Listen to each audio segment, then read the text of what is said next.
2012 දෙසැම්බර් මාසය මුළු ලංකාවම බයෙන් ඇනිලා ගියපු කාලයක්. අහසින් මහා හඬක් නගමින් ගිනි බෝල කඩාගෙන වැටුණා. පොළොන්නරුවේ සහ දකුණු පළාතේ මිනිස්සු දැක්කා අහසින් වැටුණු අමුතු කළු පාට ගල් කැපලි. මේ ගල් කැපලි පරීක්ෂා කරපු ලෝක ප්‍රකට විද්‍යාඥයෝ කිව්වේ මේවා ඇතුලේ පිටසක් වල ජීවීන් ඉන්නවා කියලා. මේ කතාව ඇත්තක්ද? ඇත්තටම ජීවය පෘථුවියට ආවේ අභ්‍යවකාශයෙන්ද?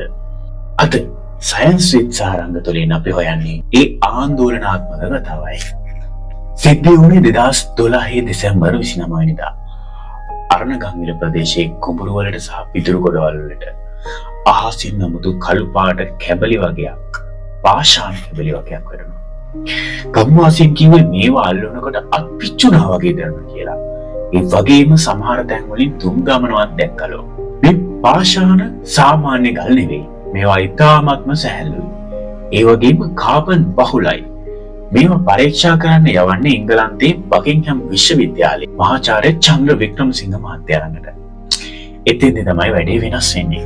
මහාචාර්යවරයා මේ ගල් කැපලි ඉලෙක්ට්‍රෝන අණුවිච්චයෙන් පරීක්ෂා කරනකොට දැක්ක දේන් මුළු ලෝකෙම පුදුමයටපත් වුණා.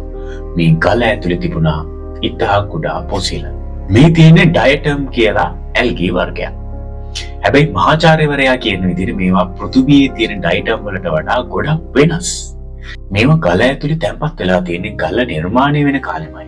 ඒ කියන්නේ මේ ජීවීන් ආවේ පෘථිවියෙන් පිටත ඉඳලා. මේකට තමයි විද්‍යාවේ කියන්නේ පැන්ස්පර්මියා න්‍යාය කියලා කියන්නේ පෘථිවියේ ජීවය ඉපදුනේ නැහැ. ඒක පිටසක් වලින් උල්කාපාත හරහා පෘථිවියට ආව කියන එක. මේ සිද්ධිය වෙන කාලෙම තමයි ශ්‍රී ලංකාවේ සෙවණගල සහ මනම්පිටිය ප්‍රදේශවල ලේ පාටට, ඒ කියන්නේ රතු පාටට වැස්සක් වැටුනේ. මේ වතුර පරීක්ෂා කරද්දී විද්‍යාඥයන් දැක්කේ මේකේ මහා අමුතු සෛල වගේක් තියෙනවා කියලා. පුදුම හිතන කාරණේ තමයි මේ සෛලවල DNA තිබුණේ නැහැ. ඒ වගේම මේ සෛල අධික උෂ්ණත්වයටත් තොරතුරු දෙනවා. සමහරු කියන්නේ අර උල්කාපාතයේ අහසේ පුපුරනකොට ඒකේ හිටපු පිටසක් වල බැක්ටීරියා වලාකුළු එක්ක එකතු වෙලා තමයි මේ රතු පාට වැස්ස වැටුනේ කියලා.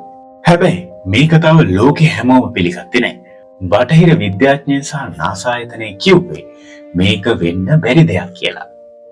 ඔවුන්ගේ තර්කය වුණේ මේ ගල පොළොවට වැටුණාට පස්සේ අපේ පොළොවේ තියෙන ඇල්ගී සහ බැක්ටීරියා වතුර එක්ක ගල ඇතුළට රිංගුවා කියලා.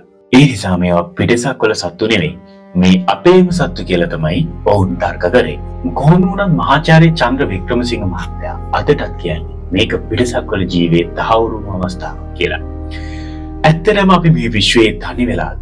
නැත්නම් අපේ ආරම්භයේ සිද්ධ වුණේ ඈත පිටසක් වලද? ඔයාලට මොකද හිතෙන්නේ? අරණගංගිලට වැටුනේ සාමාන්‍ය ගලක්ද? නැත්නම් මේක පිටසක් වල කැප්සියුල් එකක්ද? පහලින් කමෙන්ට් එකක් දාන්න. මේ වගේම තවත් අපිරහසෝ විද්‍යාත්මකව විසඳගන්න සයන්ස් විත් සාරංග සබ්ස්ක්‍රයිබ් කරලා තියාගන්න අමතක කරන්න.